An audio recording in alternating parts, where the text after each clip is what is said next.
up? So here's another video, another bike we picked up.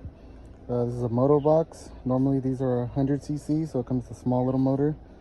We bought this for $200. We got it on Marketplace. We are not going to be using this Predator. Someone already swapped a 212 in it. So someone has a 212 in it. They took off the, try to make it breathe a little better. They did the zip tie delete, or the zip tie trick in there for the governor. That motor, if you watch my other videos, we're building a motor, a fully built motor. So that fully built motor we're going to put into this frame.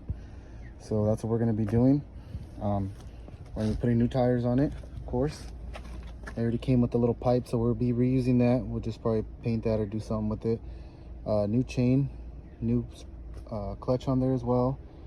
And overall, it's not too bad. The seat's a little messed up, but I already found those. So we'll get a new seat for it.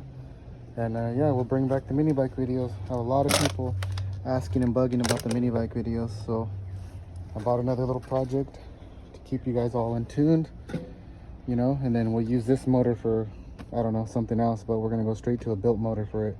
This motor does run and drive and everything.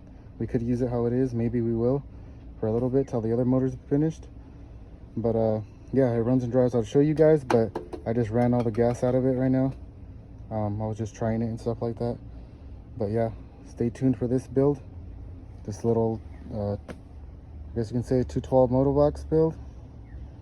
Yeah, so let me know what you guys think.